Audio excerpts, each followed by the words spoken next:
Dan sekarang saudara kita akan langsung kepada apa yang akan kita belajar bersama-sama malam hari ini. Judul yang diberikan kepada saya adalah Be a close friend to God and be a good friend to the lost, ya. Cukup panjang judulnya ya. Atau di sini nggak ada kan ya. Intinya saudara menjadi teman dekatnya Allah dan juga menjadi teman baik bagi mereka yang terhilang, to the lost, ya. Mereka yang terhilang, mereka yang belum terjangkau. Nah, saudara, menurut teman-teman, apa, kalau saya boleh tanya, apa yang teman-teman harapkan kepada teman ya? Maksudnya gini, mungkin kita semua punya teman ya, dan kita menaruh ekspektasi tertentu kepada teman. Apa yang menjadi harapan teman-teman kepada jika teman-teman memiliki teman? Nah, gitu. Ngerti nggak? Apa harapan teman-teman jika teman-teman ingin memiliki teman atau teman-teman punya teman? Harapan kepada teman tersebut apa? Mungkin apa, ada yang nggak punya teman? Ya, punya teman. Ya, kita punya teman, jadi terus pastilah ya kita menaruh satu pengharapan tertentu kepada teman yang kita miliki. Mungkin apa ya? Ada? Ayo cepat nikah. Oh, harapan kepada temannya supaya temannya seperti itu. Ada lain saudara? Ya. Kita punya teman, oke. Dan aku berharap supaya temanku itu seperti ini. Nah, itu tadi aku berharap supaya temanku cepat nikah. Itu juga oke. Ada lain lagi mungkin? Amin. Puji Tuhan. Ya. Satu orang lagi mungkin boleh. Apa? Parfum. Itu urusannya pribadi ya kan, ya bukan urusan saya. Oke, ya tentu saudara, ketika kita memiliki teman ya, kita punya teman, kita menaruh satu harapan tertentu kepada teman kita tersebut. Dan saya yakin ya, harapan-harapan kita kepada teman kita tersebut adalah harapan-harapan yang baik ya. Harapan kita, oke, aku pengen bahwa temanku itu adalah teman yang enak diajak ngobrol, mungkin teman yang bisa mendengarkan curhatan-curhatanku, atau mungkin teman yang tidak menyakiti hati ya, tidak mengecewakan, tidak mengkhianati gitu saudara ya. Itu biasanya harapan-harapan kita gitu kan. Itu wajar, saya juga pernah ya. Saya juga punya harapan seperti itu saudara, dan ketika saya berharap pada teman saya ini setia kepada saya, tetapi kemudian ketika dikhianati itu tidak enak juga. Ada yang seperti itu? Itu harapan kita kepada teman yang kita miliki. Kita pasti harapannya positif-positif dan nggak mungkin kita berharap yang negatif. Nah, sekarang pertanyaannya kita balik. Nah, itu harapan kita kepada teman. Lalu sekarang, saudara, apakah kita bisa menjadi teman yang baik untuk orang lain? Pertanyaannya tadi, apa harapan kita dari orang? Sekarang pertanyaannya, apakah kita bisa menjadi teman yang baik bagi orang lain? Agaknya mikir ya, aduh. Ya mungkin ada yang bisa menjawab bisa, tapi mungkin juga ada yang menjawab, aduh gimana ya? Masih banyak kekurangan, masih banyak kelemahan. Nah, itulah saudara, kalau kita mencoba menelusuri bahwa ketika kita berteman kepada seseorang ya, setiap orang memiliki tingkatan ataupun kriteria-kriteria yang berbeda ketika ia memutuskan untuk berteman dengan seseorang atau dia memulai pertemanan. Pasti kriteria-kriterianya sendiri-sendiri. Setiap orang nggak sama. Ada yang dia cukup ketat untuk memilih teman sehingga mungkin temannya cuma sedikit, ada yang sedikit semuanya. Oh puji Tuhan, semuanya banyak temannya ya. Ada yang kriterianya cukup ketat sehingga dia sulit untuk berteman dengan lebih banyak orang. Tetapi ada yang kriteria untuk berteman itu sangat longgar sehingga ia bisa berteman dengan siapa saja.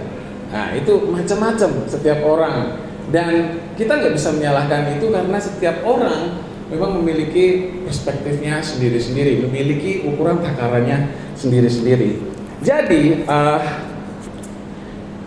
tidak bisa dikatakan bahwa ketika seseorang memutuskan untuk berteman dengan si A atau si B atau si C, kemudian kita menghakimi, oh kamu kok nggak mau sih ketemanan sama dia, Padahal aku temenan sama dia. Nah, mungkin teman ini tadi punya alasan tertentu kenapa dia tidak mau.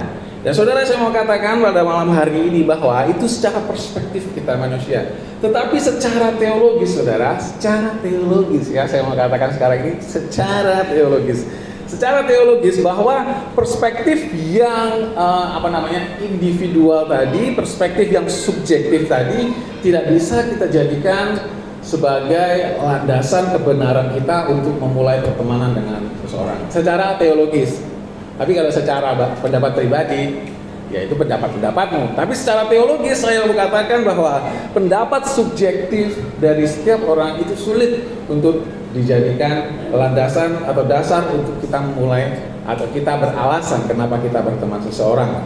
Nah, sekarang saya mau tunjukkan kepada kita semuanya bahwa secara teologis ya, sebelum kita bisa memulai berteman dengan orang lain dengan benar ya, saya katakan sesuai dengan apa yang dikatakan firman Tuhan, sebelum kita bisa menjadi teman yang baik bagi orang lain, kita perlu terlebih dahulu dekat dengan Tuhan. Katakan dekat dengan Tuhan. Cuma 2 orang saya dengar, dekat dengan Tuhan. Oke, amin. Nah, kita perlu dekat dengan Tuhan. Jangan bertanya dulu ya, kapan nih buka Alkitabnya? Saya udah siap-siap Alkitab kok nggak buka-buka. Sama gue ya, saya mendahulukan dulu sedikit. Nah, kita perlu dekat dengan Tuhan. Tadi judulnya pertama dikatakan be a close friend to God. Ya, kita harus menjadi teman yang dekat dengan Tuhan. Nah, saudara, Tuhan kita itu adalah teman terbaik bagi kita. Amin. Amin ya. Tuhan kita adalah teman terbaik yang kita miliki. The best friend. Always keren ya. The best friend. Oke, Tuhan adalah teman yang terbaik yang kita miliki. Kenapa bisa dikatakan seperti itu? Saya punya 3 alasannya. Yang pertama, karena Dia tahu yang terbaik buat kita. Ia telah membuat rancangan yang baik bagi kita semua. Tuhan menjadi alasan kenapa Tuhan menjadi teman yang terbaik buat kita. Alasan pertama, karena Dia tahu yang terbaik buat kita dan Dia membuat rancangan yang terbaik untuk kita semuanya. Ada amin? Amin. Silakan buka Alkitabnya. Kejadian 50 ayat 20 ya. Kejadian 50 ayat 20 ini satu kisah yang terkenal untuk kita semuanya.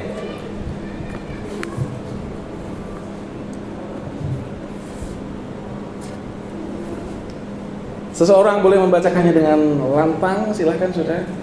Kejadian 50 ayat 20. Baiklah. 1, 2, 3, Oke, silahkan. Ya kakak.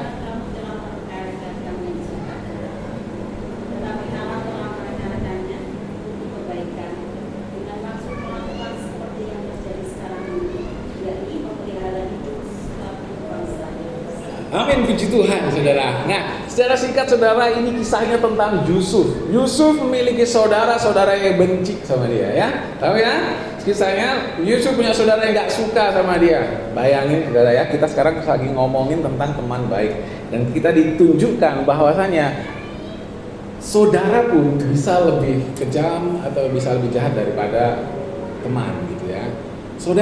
Saudaranya Yusuf, kita tahu dia merencanakan hal-hal yang buruk untuk Yusuf, ingin mencelakakan Yusuf. Tetapi di kemudian hari Yusuf menyadari bahwa Tuhan, dikatakan apa? Allah telah mereka-rekanya untuk kebaikan. Allah telah merancangkan bagi kita suatu kebaikan. Saudara, mungkin teman-teman kalian ya di luar sana ada orang-orang yang berusaha berbuat jahat sama kalian, merencanakan rencana-rencana yang busuk, yang buruk ya kepada kalian. Mungkin juga ada saudara yang kayak gitu, ya, saudara dekat, saudara kandung, saudara karib, ya, mungkin kakak atau adik bahkan, ya. Paling parahnya, mungkin ada yang sampai seperti itu, mencoba untuk menjatuhkan kehidupan kita, mencoba melakukan hal yang buruk kepada kita. Oke, itu dia. Tetapi Tuhan kita, saudara, di sini dikatakan Allah mereka-rekakan bagi kita segala perkara yang baik. Ada amin? Ini yang harus kita pegang, harus kita percaya dalam kehidupan kita, saudara. Apapun yang mereka katakan di luar sana, oke, itu katamu, itu rencanamu. Tetapi Allah telah mereka-rekakan yang baik bagi aku. Di sini kita lihat saudara, di prosesnya memang gak gampang, saudara, prosesnya gampang. Kita tahu Yusuf jatuh bangun, naik ke atas, turun ke bawah, gitu ya. Naik turun. Tetapi ini tetap dipegang oleh Yusuf sampai akhir hidupnya. Dia tetap percaya. Dan kemudian kehidupannya boleh diberkati, boleh dipakai luar biasa oleh Tuhan semua, oleh karena dia mempercaya bahwa Tuhan merencanakan yang baik dalam kehidupannya. Dan di dalam kehidupan kita juga, saudara, saya yakin percaya, mari kita untuk tetap berpegang teguh di dalam Tuhan. Whatever ya di luar sana mencoba menghantam kita, tetap teguh di dalam Tuhan. Ada amin? Amin. Ya, Tuhan tahu yang terbaik bagi kita. Itulah kenapa alasan Tuhan menjadi sahabat yang terbaik bagi kita. Dan yang kedua, saudara, kenapa Tuhan bisa menjadi sahabat yang terbaik bagi kita? Oleh karena Tuhan memberikan kepada kita atau memberkati kehidupan kita sehari-hari. Kehidupan kita sehari-hari dijamin oleh Tuhan, saudara-saudara. Kita membuka Alkitab kita di dalam Yesaya 41 ayat 10. Yesaya 41 ayat 10 ya. Yesaya 41 ayat 10, begini bunyi firman Tuhan. Janganlah takut sebab aku menyertai engkau. Janganlah bimbang sebab aku ini Allahmu. Aku akan meneguhkan, bahkan akan menolong engkau. Aku akan memegang engkau dengan tangan kananku yang membawa kemenangan. Ya, saudara, jangan takut. Amin, puji Tuhan, firman Tuhan ya. Jangan takut hari-hari kita. Memang ya, saudara, kita diperhadapkan dengan situasi yang ada di depan mata kita, sesuatu yang real, gitu kan ya. Bahkan bisa sampai membuat pikiran kita kemana-mana kacau, ya, bisa sampai membuat bulu-bulu kita merinding karena kita lihat, karena kita rasa, karena kita dengar sendiri. Mungkin kita dalam kesusahan, oke, sepertinya tidak ada yang dapat menolong kita, sepertinya jalan buntu semuanya ya. Tetapi saya yakin percaya, saudara, bahwa firman Tuhan yang dikatakan di sini kepada kita, jangan takut sebab Allah menyertai kita. Apapun, saudara, di dalam kehidupan kita, perjalanan kehidupan kita ya, yang penting adalah, saya mau katakan, penyertaan Tuhan. Gak pun hari ini makan atau gak makan, yang penting Tuhan menyertai. Wah, itu luar biasa. Itu kesaksian dari Bapak Gembala kapan hari bersaksi kepada kami ya, sampai 3 hari kesulitan makan ya. Kesulitan ya. Tapi Tuhan tetap menyertai sampai dengan hari ini. Tuhan masih memberikan kepada keluarga Bapak Gembala untuk boleh melayani kita semuanya, untuk boleh memulai gereja, untuk boleh mulai pelayanan perintisan semuanya oleh karena pertolongan Tuhan. Kalau enggak karena pertolongan Tuhan, tidak mungkin, saudara. Oleh sebab itu perjalanan kehidupan kita memang sulit. Saya yakin kita sulit semuanya. Tapi ini yang menjadi iman kita, saudara. Saya mau menguatkan, meneguhkan kita sekali lagi melalui ayat ini bahwa jangan takut sebab Yesus Tuhan menyertai kita semuanya. Jangan bimbang sebab Yesus Tuhan adalah Tuhanmu, Allahmu. Ya, Yesus Tuhan akan meneguhkan hatimu. Roh Kudus akan meneguhkan hatimu dan bahkan akan menolong kita semuanya. Ada amin, saudara semua? Amin. Puji nama Tuhan ya. Itulah alasan kenapa Tuhan adalah teman yang baik bagi kita, yang kedua. Dan yang ketiga, kenapa Tuhan adalah teman yang baik bagi kita, karena ini yang terpenting, saudara. Mohon maaf. Karena Tuhan menyelamatkan kehidupan kita, menyelamatkan kehidupan kita dari maut. Ya. Ini dalam, saudara. Ini beda, saudara, karena pada hari-hari ini, zaman-zaman ini, tantangan kita beda, saudara ya. Kalau orang dulu itu mereka ini sangat mengagumi hal-hal yang spiritualitas. Tetapi kita sekarang ada di zaman-zaman yang banyak orang nggak peduli dengan spiritualitas. Zaman-zaman dimana lebih mengedepankan sains, lebih mengedepankan pemikiran-pemikiran ya, itu nggak salah sebetulnya, nggak salah. Tetapi ada satu hal yang terlewat di dalam kehidupan orang zaman sekarang, yang dari dulu sampai sekarang tetap ada, adalah tentang Tuhan. Adalah tentang bagaimana kehidupan setelah kehidupan ini. Jelas, saudara, kitab ini ditulis dari zaman lama sekali dan sampai sekarang tetap diajarkan. Itu suatu bukti bagi kita semuanya bahwa ini ada suatu kabar yang patut untuk kita belajar, yang patut untuk kita terima, yang patut untuk kita pertimbangkan, yang patut untuk kita pikirkan baik-baik. Di sini dikatakan bahwa kenapa Tuhan menjadi teman yang baik? Karena Ia menyelamatkan kita dari maut. Ia menyelamatkan kita dari maut. Bagaimana Allah menyelamatkan kita dari maut? Kita membuka Matius 20 ayat 28. Matius 20 ayat 28. Bagaimana Allah menyelamatkan kita dari maut? Kita membuka Matius 20 ayat 28. Begini bunyi firman Tuhan. Sama seperti anak manusia datang bukan untuk dilayani, melainkan untuk melayani dan untuk memberikan nyawanya menjadi tebusan bagi banyak orang. Yesus, amin, puji Tuhan, terima kasih Kak, amin. Ya, amin firman Tuhan. Yesus datang ke dunia untuk menjadi tebusan bagi setiap kita. Ya, kita memperoleh keselamatan, kita selamat dari maut oleh karena pengorbanan Yesus Kristus di kayu salib. Inilah yang menjadi kabar gembira bagi kita, saudara. Dan inilah puncaknya, saudara. Kita membuka Yohanes pasal 15 ayat 13. Yohanes 13 ayat 15. Di sana dikatakan, ya. Yohanes 15 ayat 16. Yohanes 15 ayat 13. Tidak ada kasih yang lebih besar daripada kasih seorang yang memberikan nyawanya untuk sahabat.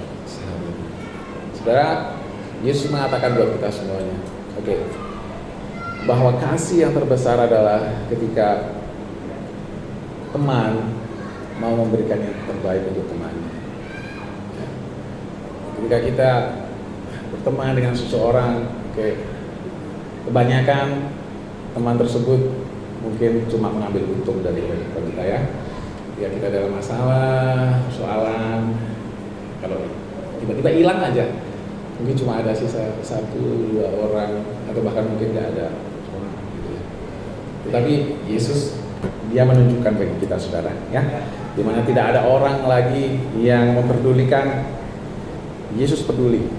Yesus memberikan nyawanya, ya. Dia memberikan yang terbaik, ya. Dia memberikan kasih yang terbaik, yaitu memberikan nyawanya bagi setiap kita. Ini saya berhenti karena angin apa karena firman Tuhan ini kan? Tapi itulah, saudara, kehebatan Tuhan kita. Tuhan kita mengajarkan bahwa kita berteman, beri yang terbaik untuk teman. Yesus telah memberikan yang terbaik, dan juga Dia memberi contoh kepada kita, saudara. Kita juga belajar untuk memberikan yang terbaik buat pertemanan kita, buat siapapun yang memerlukan uluran tangan kita. Ada amin, saudara? Nah, itulah alasan-alasan kenapa Allah menjadi kita sebut sebagai teman terbaik untuk kita, ya. Dan sekarang saya mau katakan bahwa adalah suatu kebodohan jika kita berpikir atau merasa atau kita menuduh Allah merencanakan hal-hal yang buruk di dalam kehidupan kita, ya. Adalah suatu kebodohan, ada hal yang sangat bodoh kalau kita mikir, merasa bahwa Tuhan itu merencanakan hal yang buruk bagi kita, bahwa Tuhan itu nggak sayang sama kita, bahwa Tuhan itu nggak peduli sama kita, bahwa Tuhan itu mencapakan kita, kayak gitulah, ya. Itu adalah suatu pemikiran yang salah, keliru, bodoh banget. Karena kenapa?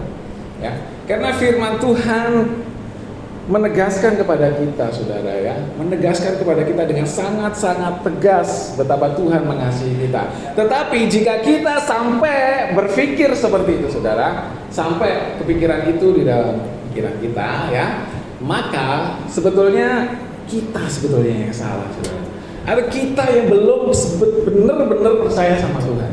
Kalau kita sampai mikir kayak gitu, Allah, Tuhan meninggalkan aku, itu kita gak percaya sama Tuhan sebetulnya. Kita belum benar-benar percaya sama Tuhan. Tetapi orang yang udah benar-benar percaya sama Tuhan, menggantungkan kehidupannya sama Tuhan, maka itu gak akan terbesit, gak akan terpikirkan mencurigai Tuhan semacam itu.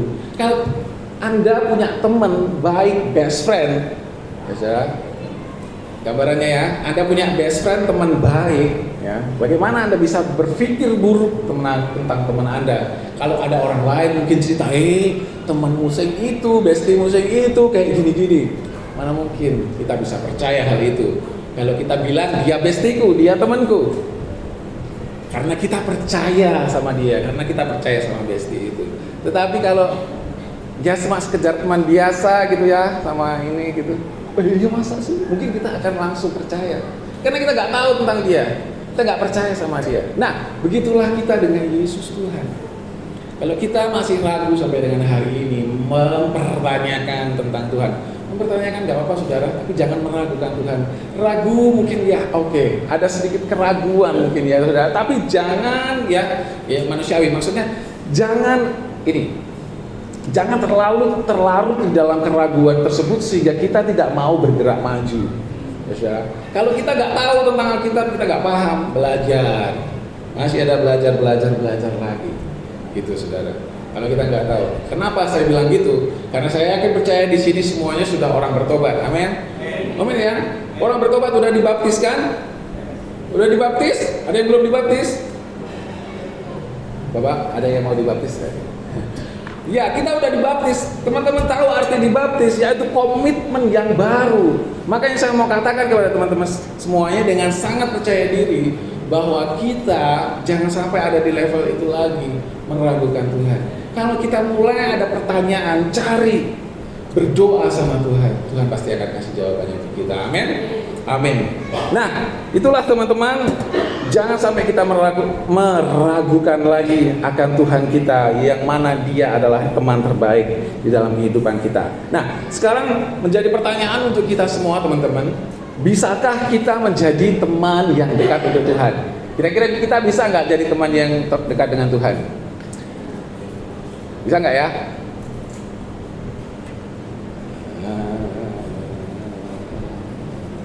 Bisa nggak ya? Nggak tahu kan? Oke ya, ya bisa teman-teman ya, puji Tuhan. Ada kabar baik bahwa kita semua teman-teman, kita bisa menjadi teman yang dekat, teman yang baik bagi Tuhan. Mari kita melihat ya. Sebelumnya teman-teman, kita bisa menjadi teman yang baik bagi Tuhan. Tetapi sebetulnya sejujurnya, sebenarnya kita nggak bisa awalnya kita nggak bisa jadi teman yang baik bagi Tuhan. Karena apa? Karena keberdosaan kita. Katakan keberdosaan saya. Keberdosaan saya ya. Karena keberdosaan kita sebetulnya kita nggak bisa jadi teman baik Tuhan, menjadi dekat dengan Tuhan, nggak bisa. Tetapi oleh karena kasih karunia Tuhan, kita dimampukan untuk kita bisa dekat, bisa menjadi teman baik oleh Tuhan. Dan bagaimana caranya untuk kita bisa menjadi teman yang dekat dengan Allah, dengan Tuhan? Ada dua caranya, saya tulis di sini. Yang pertama adalah trust and obey. Katakan trust and obey. Oke, ada tahu artinya? Oke. Ya, saya juga googling dulu ya. Trust and obey artinya percaya dan taat, gitu ya. Percaya dan taat. Nah, percaya dan taat ini susah-susah gampang ya saudara. Memang ini kita berproses dari situ. Tetapi tidak ada yang mustahil untuk kita lakukan di dalam Tuhan, untuk kita percaya dan taat senantiasa kepada Tuhan. Nah, ada satu contoh saudara. Mungkin saudara bisa membuka Keluaran 20 ayat 3 ya. Keluaran 20 ayat 3. Ini saya mau kasih contoh untuk kita semuanya tentang taat dan percaya. Keluaran 20 ayat 3 berbunyi seperti ini firman Tuhan, "Jangan ada padamu Allah lain di hadapanku," ya. Tuhan berfirman bahwa jangan ada Allah lain di hadapanku. Nah, teman-teman, kira-kira ya, di zaman-zaman ini teman-teman, ya, Allah yang disebut di sini dalam tanda kutip bukan lagi bentuk patung. Bukan lagi bentuknya kayak patung sapi atau patung manusia atau patung apa. Bukan lagi seperti itu, teman-teman. Saya perhatikan ya. Kita semua menuju ke orang-orang yang melek teknologi, orang yang mencari kesuksesan, mencari keberhasilan. Kita sekolah, kita pengen berhasil, amin, ya kan? Kita sekolah, kita pendidikan kita berhasil, itu harapan kita. Nah, tetapi teman-teman, kita harus berhati-hati dengan zaman-zaman sekarang ini. Karena zaman-zaman sekarang ini bahwa Allah itu bisa digantikan oleh apapun, ya. Bisa digantikan oleh ambisi pribadi kita, bisa digantikan oleh harta benda kita, bisa digantikan oleh pasangan kita, ya. Kakak pengalaman ya? Langsung dari jawab saya. Enggak ya? Bisa ya teman-teman. Ayo gereja gitu kan. Aduh tunggu ini, aduh cewekku lagi. Enggak jadi gereja ya. Nah, Tuhan digantikan seperti itu. Nah, mari kita belajar teman-teman, bagaimana kita bisa dekat dengan Allah adalah kita belajar untuk percaya dan taat kepada apa yang Dia katakan. Ada amin? Dan yang kedua adalah berdoa dan mendengarkan Tuhan, ya. Bahasa Inggrisnya saya tulis pray and listen, gitu ya. Listen, pray adalah berdoa, kemudian listen. Listen itu bukan hanya sekedar mendengar, saudara, tetapi listen lebih daripada itu, memperhatikan. Ya, jadi mendengar sambil memperhatikan. Mendengar saja, ya, saya mendengar kipas itu, tapi saya nggak memperhatikan suara kipas itu A, B, C atau D, enggak. Ya, lalu memperhatikan, menaruh pikirannya kepada apa yang diperhatikan. Nah itu. Pray and listen to God, ya, berdoa. Nah, teman-teman tahu bahwa berdoa itu adalah menunjukkan sikap keseriusan kita untuk kita dekat kepada Tuhan. Ketika kita berdoa, sebetulnya kita sedang menunjukkan keseriusan kita untuk kita dekat kepada Tuhan. Mari kita membuka Yosua 3 ayat 9.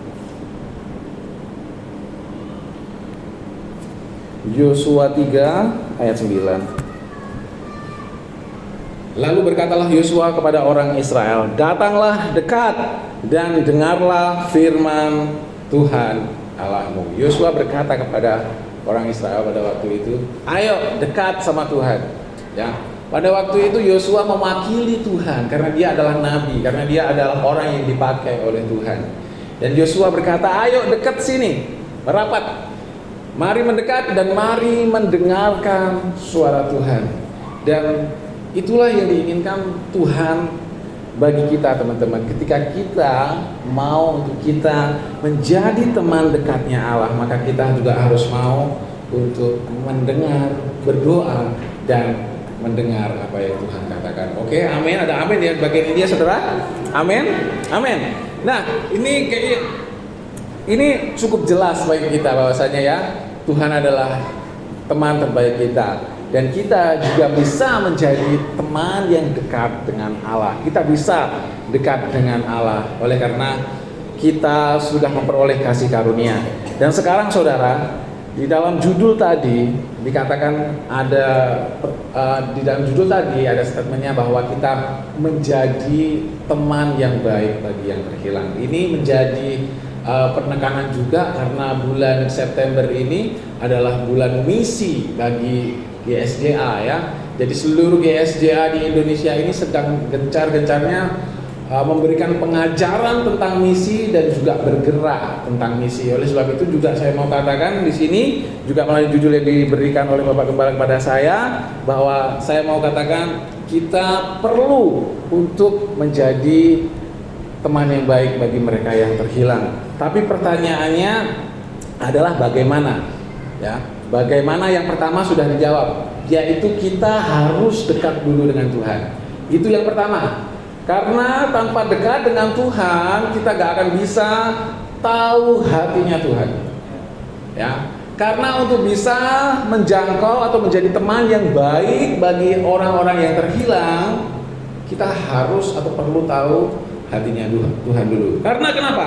Karena hatinya Tuhan itu tertuju kepada orang-orang yang terhilang, orang-orang yang belum percaya, orang-orang yang belum bertobat. Itu hatinya Tuhan, ya. Jadi kalau kita mau katakan apakah Tuhan gak menaruh hati kepada kita yang sudah bertobat ini, ya Tuhan kasih, Tuhan sayang kepada kita semuanya. Tetapi juga Tuhan peduli memiliki hati kepada orang-orang yang juga belum percaya. Nah, di seluruh Alkitab, saudara-saudara, kalau saudara perhatikan, ya perhatikan, gitu ya. Dari awal sampai akhir Kejadian sampai Wahyu, itu yang diomongin adalah bagaimana Allah ingin menyelamatkan orang-orang. Ya, dimulai dari Adam, ketika mereka jatuh di dalam dosa, Adam dan Hawa. Keinginannya Tuhan supaya mereka tetap selamat, ya. Habis melakukan dosa, siapa yang mencari? Maksudnya Adam dan Hawa sembunyi, tetapi Tuhan kemudian mencari mereka. Ayo kalian ke sini, ada apa? Ngobrol dulu kita, ya. Ada jalan keluarnya.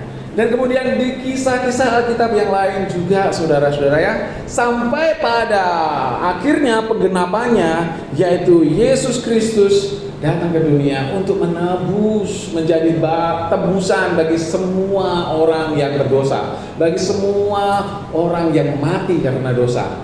Dan kemudian setelah itu sudah dikerjakan sama Yesus, rasul-rasul diutus sampai ke ujung dunia, yaitu apa?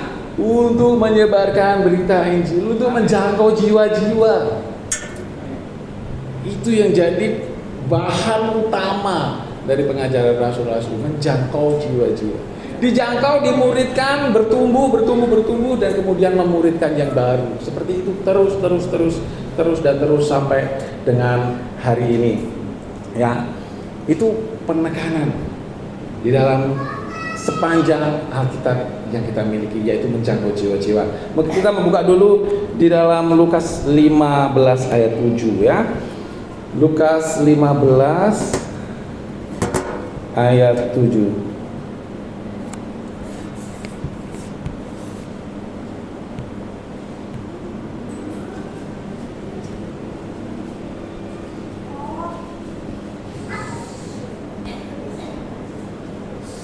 Mohon maaf, Lukas 15 ayat 15, ya.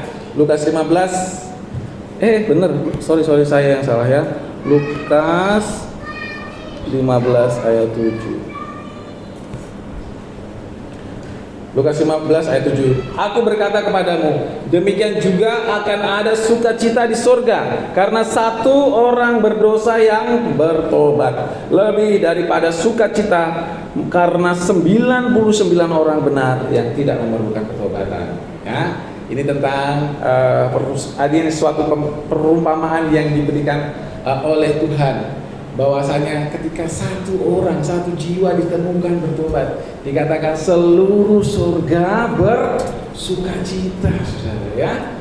Ini hati Tuhan, ini hatinya Tuhan, ya. Bukan yang membuat sukacita surga bukan ketika Anda dapat door prize 10 juta, enggak.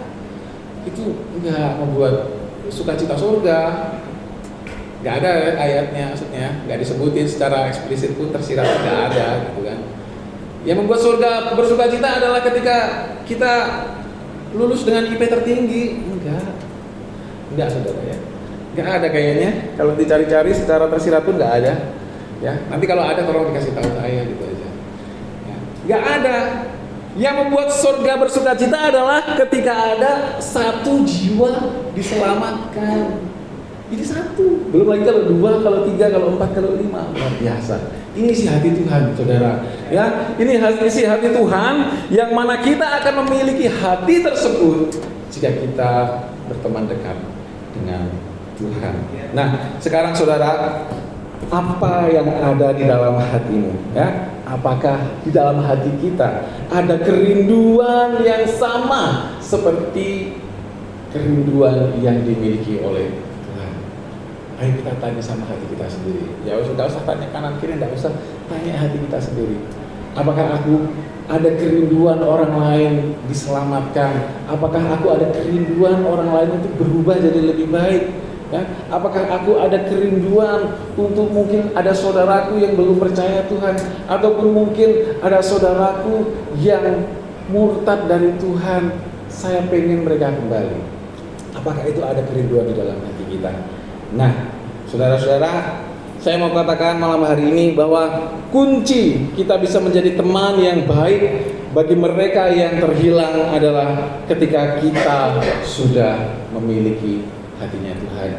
Dan malam hari ini saya yakin percaya mungkin bagi kita ada kesulitan-kesulitan tertentu untuk untuk menjangkau jiwa, untuk menolong orang lain yang berbeda, untuk menyampaikan suatu kebenaran kepada mereka. Ada kesulitan-kesulitan mungkin kita alami, tapi saya percaya Tuhan Yesus akan memampukan kita. Di dalam Kisah Para Rasul pasal 1 ayat 8. Kisah Para Rasul pasal 1 ayat 8. Kisah Para Rasul 1 ayat 8. Tetapi kamu akan menerima kuasa kalau Roh Kudus turun ke atas kamu, dan kamu akan menjadi saksiku di Yerusalem dan di seluruh Yudea dan Samaria dan sampai ke ujung. Saudara, para rasul punya kesulitan. Ya, punya kesulitan, dan kita juga punya kesulitan. Tetapi solusinya cuma satu, yaitu ketika kita menerima Roh Kudus. Ketika Roh Kudus turun di atas kita, maka Ia akan memampukan kita menjadi saksi. Amin. Amin, saudara. Ya, ketika Roh Kudus turun atas kehidupan kita, Dia akan memampukan kita. Dari dulu yang kita nggak mampu, kita jadi mampu oleh karena Roh Kudus. Jadi jangan berkecil hati, jangan bersedih hati kalau kita sekarang ini kita katakan kita nggak bisa apa-apa. Justru di dalam kelemahan kita, kuasa Tuhan dinyatakan. Justru di dalam kelemahan kita, kuasa Tuhan diwujudkan. Tuhan Yesus